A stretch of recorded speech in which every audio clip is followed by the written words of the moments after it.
si la maman de Dumbo avait tout rêvé après la mort de son bébé, une réalité où la douleur s'est mêlée au rêve. Elle se tenait là, devant le vide laissé par cet enfant si unique. La tristesse l'enveloppait comme une ombre, un poids insupportable sur son cœur. Dans ces moments, chaque battement de son cœur résonnait comme un écho inéluctable de son chagrin. Dans son esprit tourbillonnant, des visions d'un petit éléphant aux grandes oreilles dansaient, se mêlant aux souvenirs d'une joie fugace. Les éclats de rire, les jeux innocents, tout cela devenait flou, un léger mirage au loin.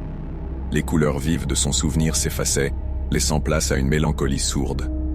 Elle voyait son bébé voler, s'élever dans les cieux, créant des arcs-en-ciel avec ses ailes.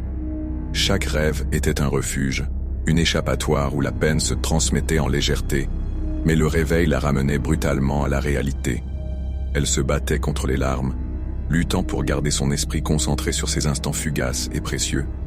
Ses nuits se transformaient en voyages fantastiques, mais chaque matin, la vérité la heurtait, la laissant seule avec son désespoir.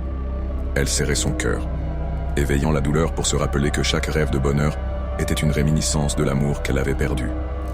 Son esprit, un champ de bataille entre espoir et désespoir, peinait à accepter l'absence. Et ainsi, la maman de Dumbo continuait son chemin, compartimentant douleur et rêve, cherchant à comprendre le sens de son chagrin, à trouver une lumière au beau milieu de l'obscurité, tout en se récitant inlassablement les souvenirs de cet amour évanoui.